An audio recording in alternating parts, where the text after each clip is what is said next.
बिस्मिल्लाहिर्रहमानिर्रहीम। अस्सलाम वालेकुम। कैसे हो प्यारे बच्चों, उम्मीद करती हूँ खैरियत से होगे। आज का जो हमारा टॉपिक है वो काफ़ी इंटरेस्टिंग भी है और काफ़ी काम का भी है, तो आपने वीडियो एंड तक देखनी है, स्किप नहीं करनी। हम सीखने वाले हैं आज रूल्स ऑफ डिविजिबिलिटी। डिविजिबिलिटी का नाम आप सुनकर समझ गए होंगे कि इसका ताल्लुक कुछ ना कुछ डिवीजन से होगा।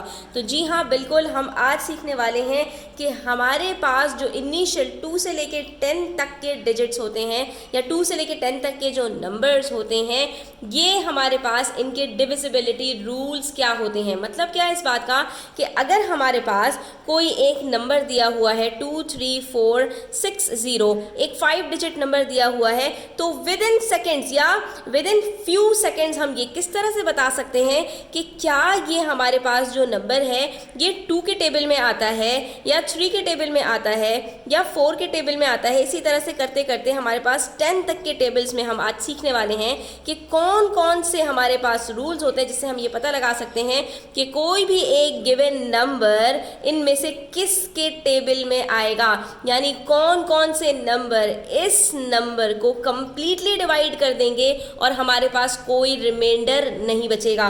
तो सबसे पहली बात हमें बच्चों पता है ये बात कि अगर हमें किसी भी नंबर को चेक करना है कि वो 2 के टेबल में आता है या नहीं, तो सिर्फ हम क्या करते हैं, उसका जो लास्ट डिजिट होता है यानी जो हमारे पास यूनिट डिजिट होता है उसके अंदर हम ये देखते हैं कि क्या ये जो नंबर है हमारे पास, ये जो डिजिट है हमारे पास, ये इवन है या नहीं। अगर हमारे पास लास्ट डिजिट इवन मौजूद है तो आप समझ जाइए कि ये नंबर 2 के टेबल में आएगा। ठीक है, तो इसका मतलब है 2 का डिविजिबिलिटी रूल हमारे पास क्या है कि हर वो नंबर जिसका लास्ट डिजिट इवन नंबर हो, यानी 0 2 4 6 या 8 में से कोई हो, तो वो लाजमी 2 के टेबल में आएगा। अलबत्ता अगर वो ऑड नंबर हो यानी 1 3 5 7 9, तो वो नंबर हमारे पास 2 के टेबल में नहीं आएगा, चाहे उसके अंदर हमारे पास सारे के सारे डिजिट्स बाकी जो हैं वो इवन हो। ठीक है, तो ये आपने 2 का डिविजिबिलिटी रूल याद रखना है। फिर बारी आती है 3 की कि हम 3 का जो है वो डिविजिबिलिटी रूल किस तरह से समझेंगे। तो आपके पास जितने भी डिजिट्स दिए गए हैं आपने उन सबको आपस में प्लस कर लेना है। ठीक है, जैसे यहाँ पर हमारे पास है 23,460, तो हम क्या करेंगे, 2 + 3 + 4 + 6 करेंगे।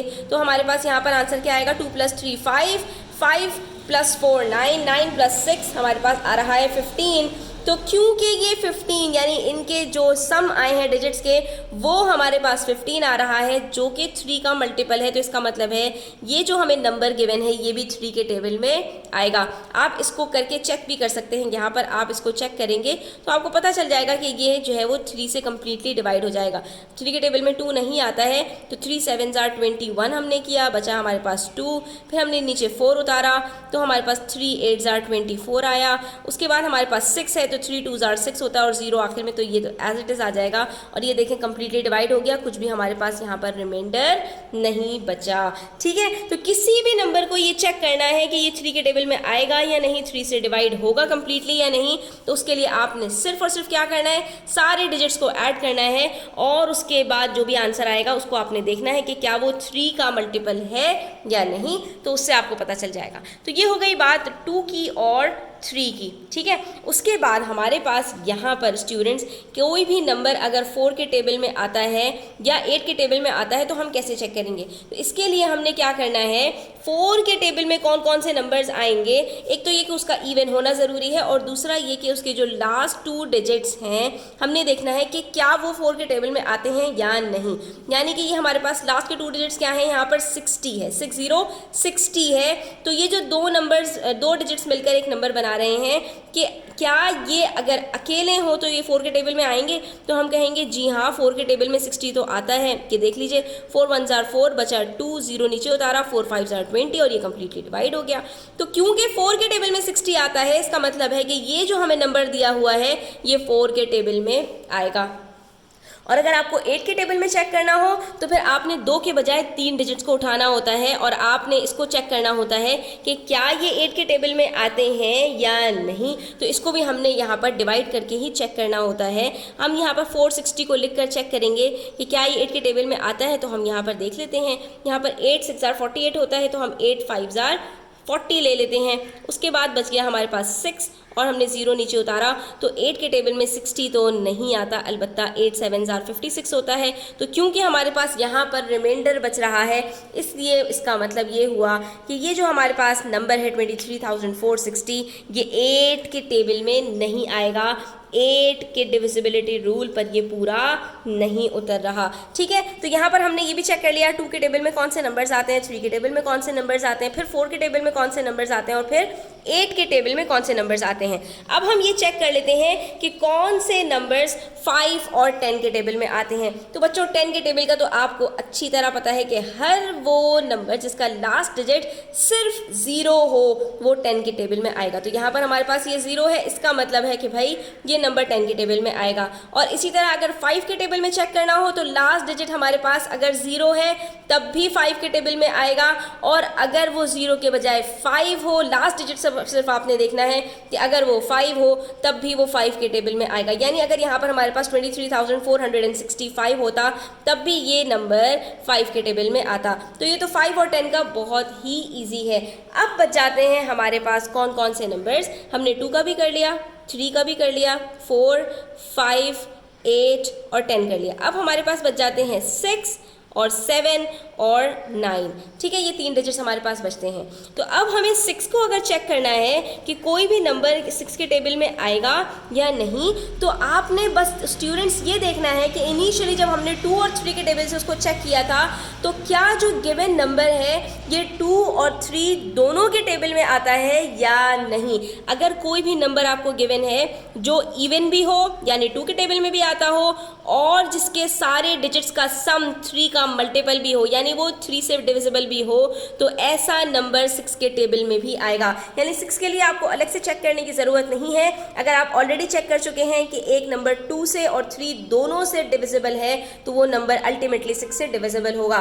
लेकिन अगर एक नंबर ऐसा है जो 2 से डिविजिबल है लेकिन 3 से डिविजिबल नहीं है तो वो 6 से डिविजिबल नहीं होगा। इसी तरह से वो नंबर जो 3 से डिविजिबल हो लेकिन 2 से डिविजिबल ना हो तो वो भी 6 से डिविजिबल नहीं होगा। ठीक है, तो 6 के लिए भी हमने यहाँ पर क्राइटेरिया चेक कर लिया कि हमें कैसे पता चलेगा कि कोई भी नंबर 6 के टेबल में आता है या नहीं। और भाई उसके बाद हमें चेक करना है कि ये जो हमारे पास गिवन नंबर है ये 9 के टेबल में आता है या नहीं। तो जिस तरह हमने 3 के टेबल में चेक किया था बिल्कुल इसी तरह 9 के टेबल में हम चेक करते हैं कि हमारे पास ये जो डिजिट्स दिए हुए हैं इन सबको जब हम प्लस करते हैं तो हमारे पास जो आंसर आता है, जैसे 15 आया था यहाँ पर, तो क्या वो जैसे वहाँ पर हमने चेक किया था कि वो 3 का मल्टीपल है या नहीं, यानी 3 के टेबल में आता है या नहीं, तो हमने 9 के टेबल के लिए भी इसी तरह चेक करना है कि ये 15 9 के टेबल में आता है या नहीं। तो हमें पता चला कि भाई ये 9 के टेबल में 15 तो नहीं आता। अगर ये 18 होता तो हाँ हम कह देते कि भाई 9 के टेबल में आता है 18, इसलिए जो गिवन नंबर है वो 9 के टेबल में आएगा। लेकिन क्योंकि 15 9 के टेबल में नहीं आता इसलिए ये जो हमारे पास नंबर गिवन है ये भी 9 के टेबल में नहीं आएगा। ठीक है स्टूडेंट्स, तो इससे हमें ये पता चला कि हमारे पास यहाँ पर कौन से नंबर्स 1 2 3 4 5 6 8 10 और 9 के टेबल में आएंगे और कौन से नंबर्स नहीं आएंगे। अब हम यहाँ पर थोड़ी सी प्रैक्टिस करते हैं। यहाँ पर हमारे पास कुछ क्वेश्चंस दिए हैं फिल इन द ब्लैंक्स में, जिससे और ज़्यादा ये चीज़ें क्लियर होंगी। तो any number with 0 in the dash place is divisible bye 5। हमने अभी यहाँ पर डिविजिबिलिटी रूल ऑफ 5 चेक किया था, तो उसमें हमने क्या कहा था कि अगर हमारे पास यूनिट्स की प्लेस में यानी लास्ट डिजिट में अगर कोई भी नंबर 0 है या 5 है तो वो 5 से आसानी से डिवाइड हो जाएगा। And dash number is always divisible by 2। तो यहाँ पर आपको डिविजिबिलिटी रूल ऑफ 2 पता होना चाहिए कि वो क्या है हमारे पास। तो हमने कहा था कि भाई कोई भी इवन नंबर उठा लो वो आराम से 2 से आपसे डिवाइड हो जाएगा, चाहे वो कितने भी डिजिट्स पर मुश्तमिल हो। Next we have a number whose digits add up to a multiple of 3 is divisible by dash. तो एक नंबर है जिसके सारे डिजिट्स को जब आप ऐड अप करते हैं, सारे डिजिट्स को जब आप प्लस करते हैं, जैसे कि हमारे पास यहाँ पर 2 + 3 + 4 + 6 + 0 किया था हमने, तो अगर वो हमारे पास जो आंसर आ रहा है उसका वो मल्टीपल ऑफ 3 निकल आए तो ये जो पूरा नंबर है ये किससे डिविजिबल होगा। जब वो मल्टीपल ऑफ 3 है तो वो डिविजिबल भी किससे होगा, 3 से ही होगा। हमने ये 3 का डिविजिबिलिटी रूल चेक किया था। उसके बाद an example of a number which is divisible by 5 and 0। हर वो नंबर जो 5 और 10 से डिविजिबल हो वो हमने क्या कहा था कि वो किसकी एग्जाम्पल होती है स्टूडेंट्स? तो हमने यहाँ पर एग्जाम्पल देनी है, an example of a number which is divisible by 5 और 10। तो 5 से कौन डिवाइड हो सकता है और 10 से भी कौन डिवाइड हो सकता है? इन दोनों से कौन सा नंबर डिवाइड हो सकता है? तो सिंपल है 5, क्योंकि 5 के टेबल में 5 भी आता है और 10 भी आता है। इसके अलावा कोई भी नंबर ऐसा नहीं है कि जिनके टेबल में ये दोनों नंबर्स आते हों, क्योंकि 5 हमारे पास प्राइम नंबर होता है। ठीक है, अच्छा जी, उसके बाद सॉरी स्टूडेंट्स, यहाँ पर हम 5 नहीं ले सकते, हम यहाँ पर 50 लेंगे, क्योंकि यहाँ पर हमसे कहा जा रहा है an example of a number which is divisible by 5 and 10। तो यहाँ पर हमें कोई ऐसा नंबर लेना है कि जो 5 और 10 से कम्प्लीटली डिवाइड हो सकता हो। डिविजिबल बाय 5 का मतलब ये होता है कि कोई ऐसा नंबर बताइए जो 5 और 10 दोनों के टेबल में आता हो। ठीक है, तो यहाँ पर हम 10 भी ले सकते हैं स्टूडेंट्स, यहाँ पर हम 20 भी ले सकते हैं, क्योंकि 10 भी 5 और 10 दोनों के टेबल में आता है, 20 भी 5 और 10 के दोनों के टेबल में आता है। यानी हम यहाँ पर 10 का कोई भी मल्टीपल उठाएंगे तो वो इन दोनों से डिविजिबल होगा। हमने 50 उठा लिया। ठीक है, उसके बाद हमसे कह रहे हैं which of these numbers is divisible bye 3। कौन सा नंबर ऐसा है जो 3 से डिविजिबल हो? तो हम यहाँ पर कैसे चेक करेंगे? सारे डिजिट्स को ऐड करके देख लेंगे। 1 + 4 + 9 बनता है हमारे पास 14। तो जनाब ये तो हमारे पास 3 के टेबल में नहीं आएगा। फिर 5 + 4, 9 + 8, 8 + 1, ये हमारे पास बन जाएगा 18। तो भाई 18 हमारे पास 3 के टेबल में आता है, तो इसका मतलब है कि ये डिविजिबल बाय 3 होगा। अलबत्ता ये देख लेते हैं 1 + 9, 10 + 4 + 1, तो ये भी हमारे पास 3 से डिविजिबल होगा। ठीक है स्टूडेंट्स, यहाँ पर भी हमने देख लिया कि ये भी हमारे पास 3 से डिविजिबल है, क्योंकि 5 + 4 9, 9 + 9 18, 18 भी 3 के टेबल में आता है, और ये 1 + 9 10, 10 + 5 15, तो 15 भी 3 के टेबल में आता है। इसलिए ये दोनों नंबर्स हमारे पास, ये दोनों ऑप्शंस यहाँ पर करेक्ट होंगे। उसके बाद है which of these numbers is not divisible by 5। इनमें से कौन सा नंबर है कि तो हम देख के ही बता सकते हैं कि जिसका लास्ट डिजिट 5 या 0 नहीं होगा वो 5 से डिविजिबल भी नहीं होगा। इसका तो 5 डिजिट है, तो ये नहीं है, ये 5 से डिवाइड हो सकता है।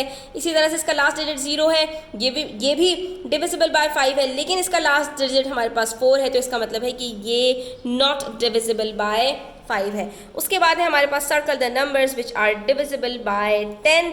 तो हमने यहाँ पर देखना है कि कौन से नंबर्स हैं जिसका लास्ट डिजिट 0 हो, वो सारे नंबर्स हमारे पास 10 से डिविजिबल होंगे। तो ये हमारे पास यहाँ पर भी 2 ऑप्शंस हैं, हम इन दोनों को ही यहाँ पर टिक कर देंगे। तो आज के लिए इतना ही स्टूडेंट्स। आई होप कि आपको ये जो डिविजिबिलिटी रूल्स मैंने आपके साथ शेयर किए हैं समझ आए होंगे। वीडियो कैसी लगी है कमेंट सेक्शन में ज़रूर इसका इजहार कीजिएगा, एक प्यारा सा कमेंट कीजिएगा। वीडियो अच्छी लगी हो तो लाइक कीजिएगा, अपने फ्रेंड्स के साथ शेयर कीजिएगा। चैनल सब्सक्राइब नहीं किया तो सब्सक्राइब कर लीजिए। अपना ख्याल रखिएगा। अल्लाह हाफिज़।